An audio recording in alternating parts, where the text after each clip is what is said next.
Bonjour à tous, bien-aimés. Je vous invite à ce que nous puissions avoir un partage autour d'un texte dans le livre de l'Ecclésiaste. Le livre de l'Ecclésiaste. Je vais commencer à partir de la fin du chapitre 11, à partir du verset 9. Donc chapitre 11, verset 9. Il nous est dit ceci: jeune homme, on pourra ajouter jeune femme, réjouis-toi au cours de tes jeunes années, et que ton cœur se fasse du bien pendant ta jeunesse. Marche sur les chemins où tu voudras aller, et va vers ce que tu désires. On pourrait s'arrêter là, et puis se réjouir de cet encouragement que la Bible semble nous donner. Toi qui es jeune, toi qui as toutes tes capacités physiques, eh bien, où tu as comme la vie devant toi, tu as des choix, des décisions à prendre. La Bible te dit, eh bien, réjouis-toi au cours de tes jeunes années, que ton cœur se fasse du bien pendant la jeunesse. Marche sur les chemins où tu voudras aller, et va vers ce que tu désires. Mais la suite arrive, bien sûr, vous y attendez, en sachant que pour tout cela, Dieu te fera venir en jugement. Verset 10. Bannis le chagrin de ton cœur. Garde-toi de ce qui te causerait de la souffrance. Car la jeunesse, le printemps de la vie, sont dérisoires. Je continue au chapitre 12, verset 1. Et tiens compte de ton créateur, au temps de ta jeunesse, avant que t'adviennent les jours mauvais, et avant que viennent les années dont tu te diras, je n'y prends pas plaisir. Je n'y prends pas plaisir. Qu'est-ce que donc l'Ecclésiaste est en train de nous dire et nous recommander à travers ces paroles? Je crois que ces paroles ne s'adressent pas seulement à la jeunesse. Je crois que ces paroles ne s'adressent pas seulement à un adolescent, mais elles s'adressent à toute personne qui a encore, j'allais dire, la capacité de se déplacer, de se mouvoir, d'être physiquement en bonne santé, qui peut prendre encore des décisions, faire des choix, avoir des orientations professionnelles, sentimentales, dans les loisirs. Dans tous ces domaines que je viens de citer, très souvent, ce qui va orienter notre décision, c'est le plaisir. Parce que nous sommes dans une société de plaisir, parce que nous sommes dans une société de consommation. Et ce n'est pas seulement, j'allais dire, notre monde, ce monde qui nous entoure, mais c'est aussi entrer dans l'Église. Cette mentalité a comme infiltré aussi l'Église, une mentalité de plaisir. Voyez, on va dans un temps de louange pour se faire plaisir, alors que normalement, c'est pour glorifier Dieu. Et c'est le fait de glorifier Dieu qui me fait plaisir. Mais l'objectif premier, c'est de rendre gloire à Dieu. On va à l'église, où on va suivre des cultes, où on va choisir en fonction de ce qui nous fait du bien. Bien sûr, écouter la parole de Dieu, ça fait du bien. Merci Seigneur, et heureusement qu'on ne souffre pas lorsqu'on entend la parole de Dieu, bien au contraire. Mais je crois que lorsqu'on veut écouter la parole de Dieu, c'est plutôt dans une attitude où on est là au pied du Seigneur et on dit, bien, Seigneur, qu'est-ce que tu as à me dire? Qu'est-ce que tu as, Seigneur mon Dieu, que tu veux me partager? Et non pas toujours chercher son désir, son propre intérêt et être tourné vers soi. La Bible nous dit que dans les derniers temps, les hommes seront égoïstes. Égoïstes. Et voyez, et là, eh bien, dans ce passage d'Ecclésiaste, et c'est aussi pour ça que très souvent, lorsqu'on nous parle des jeunes, ce n'est pas forcément uniquement une question d'âge. C'est parce que lorsqu'on est jeune, imaginez, voilà, vous venez d'être diplômé, vous venez d'obtenir peut-être votre premier salaire, eh bien vous avez commencé à avoir plein de projets. Et toutes ces choses, avoir des projets, c'est bon. Dans la carrière, dans la vie professionnelle, c'est bon d'être ambitieux, comment dire, de regarder loin. Mais partout où tu devras regarder, regarde si à l'horizon, tu vois le Seigneur. Regarde dans tes projets où est la place de Dieu. Et je ne parle pas seulement, comme je le disais tout à l'heure, à un jeune.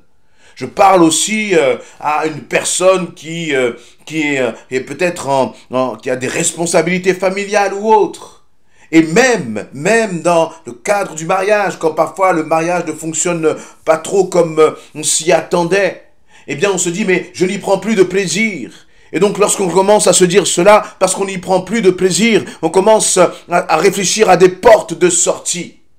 Pourquoi? Parce que notre motivation première, ce n'est plus l'obéissance à Dieu. Ce n'est plus d'être agréable au Seigneur.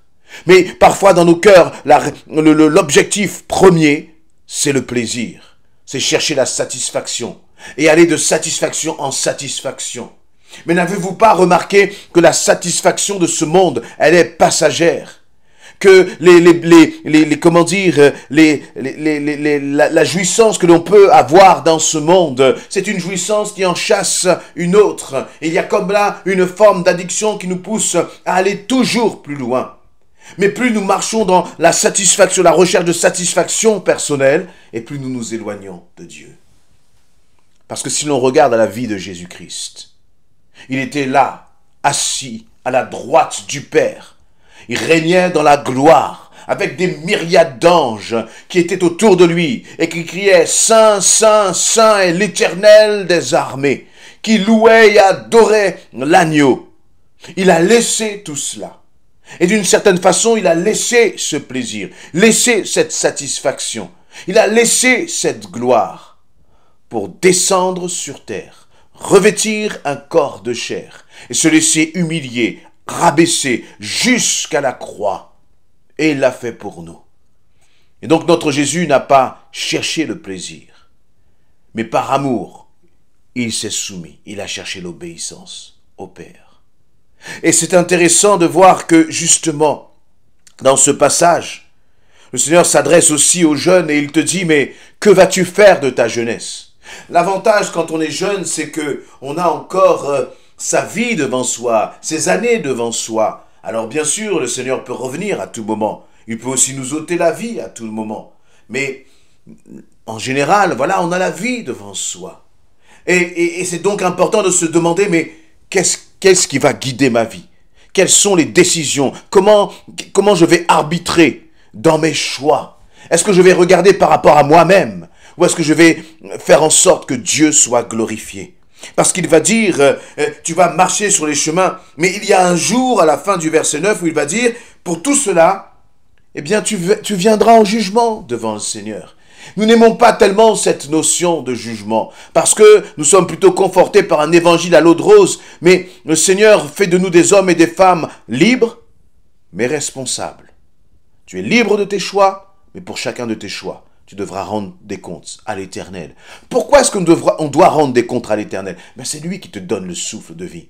Si tu marches, si tu respires, si tu peux lever les mains, si tu peux te déplacer, si tu peux réfléchir, c'est par sa grâce.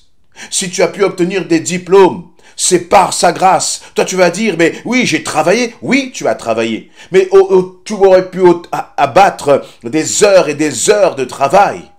Mais il suffisait que le Seigneur permette qu'il y ait, par exemple, un handicap qui te bloque dans tes études. Face à toutes sortes de circonstances, il y a ce qui est de notre responsabilité et il y a aussi tout ce qui nous échappe. Toutes les circonstances qui nous échappent, qui ne sont pas sous notre contrôle, mais qui sont sous le contrôle du Seigneur. Et c'est pour cela que dans toutes nos réussites, eh bien, Dieu a sa part. Et il a même la plus grande part. Parce que on peut faire bien des projets, l'homme propose. Mais au final, c'est Dieu qui dispose, nous dit la parole. Et donc, c'est pour cela que nous devons être toujours reconnaissants au Seigneur. Et ne jamais oublier qu'il nous confie un certain nombre de choses et que nous aurons à lui rendre des comptes. Et là, ensuite, au verset 10, il va dire, l'Ecclésiaste va dire, « Bannis le chagrin de ton cœur, garde-toi de ce qui te causerait de la souffrance, car la jeunesse, le printemps de la vie sont dérisoires. » C'est-à-dire qu'il est en train de te dire, mais tu es en train, par tes décisions, tu es en train de bâtir ta joie à venir. Tu as 20 ans, tu as 30 ans, tu as 40 ans, tu as 50, 60 ans. Tu es en train à chaque fois, par tes décisions, de bâtir ta joie à venir. Si tu choisis mal, si tu choisis en fonction de mauvais critères, si tu ne choisis pas en fonction des principes du royaume de Dieu, eh bien tu es en train en fait de préparer une vie de souffrance, une vie de misère, Et c'est pour ça qu'il dit, garde-toi de ce qui te causerait de la souffrance. Et très souvent, ce qui va te causer de la souffrance, dans l'avenir, dans le présent, ça a l'air bon. Ça a l'air agréable. Il y a même un certain plaisir dans cela. Vous voyez, c'est comme lorsque Jésus, va être tenté dans le désert. Le diable va lui faire de belles promesses. Des promesses de puissance, des promesses de royauté, des promesses de pouvoir manger alors que Jésus était affamé après 40 jours de jeûne. Tout cela, au début, ça brille. Mais finalement, ça mène à l'échec et à la souffrance. Pour un petit plaisir passager, fugace, nous faisons parfois les mauvais choix. Peut-être que je m'adresse là aussi à un jeune homme, une jeune femme, qui se fréquentent. Et le Seigneur te demande de rester pur. Le Seigneur te demande de ne pas avoir de relations sexuelles avec la personne avec qui tu es, mais de te garder pur jusqu'au mariage. Et pour un plaisir, finalement très court, tu es en train d'hypothéquer ton avenir. Ça peut être pour une épouse, un époux qui traverse des moments difficiles dans son couple. Le Seigneur te dit, fais tes choix, non pas en fonction de ce que tu vis, non pas en fonction de ce que tu ressens, non pas même en fonction de tes souffrances, mais fais tes choix en fonction de ce que moi je te demande de faire, te dit le Seigneur. Sur ce dernier point, lorsque je parle de la souffrance, la souffrance est parfois un alibi pour ne pas faire la volonté de Dieu. Mais si c'était réellement le cas, Jésus n'aurait pas fait la volonté de Dieu. Parce que qui a souffert comme Jésus-Christ? Personne. Qui a vécu l'injustice comme Jésus-Christ? Personne. Et pourtant, Jésus-Christ. Et pourtant, qui a obéi comme Jésus-Christ? Personne. Voyez donc que la souffrance n'est pas une raison pour désobéir au Seigneur.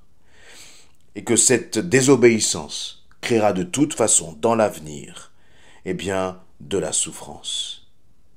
Et c'est pour cela que, au chapitre 12, verset 1, l'Ecclésiaste va dire « Tiens compte de ton Créateur, au temps de ta jeunesse, avant que t'adviennent les jours mauvais, et avant que viennent les années dont tu te diras « Je n'y prends pas plaisir ». Qu'est-ce qu'il est en train de dire par là? C'est que si tu fais les mauvais choix, au final, lorsque le temps va avancer, tu te diras « Finalement, j'ai passé beaucoup de temps, j'ai perdu beaucoup de temps dans des choses qui étaient futiles, alors que je pensais y trouver du bonheur, je pensais y trouver du plaisir. Et finalement, je n'y prends pas plaisir. Le problème, c'est que le temps qui est gaspillé, on ne peut plus le rattraper, on ne peut plus revenir en arrière. Et il y a parfois, même lorsque le Seigneur nous a pardonné, des décisions que nous prenons pour lesquelles nous devrons en porter les conséquences jusqu'à la fin de nos jours. Alors, parce que le Seigneur t'aime, il te dit, fais attention, fais des choix selon ma parole. Et même si tu ne comprends pas les choix que je te demande de faire, te dit le Seigneur, fais attention, fais-moi confiance, te dit le Seigneur.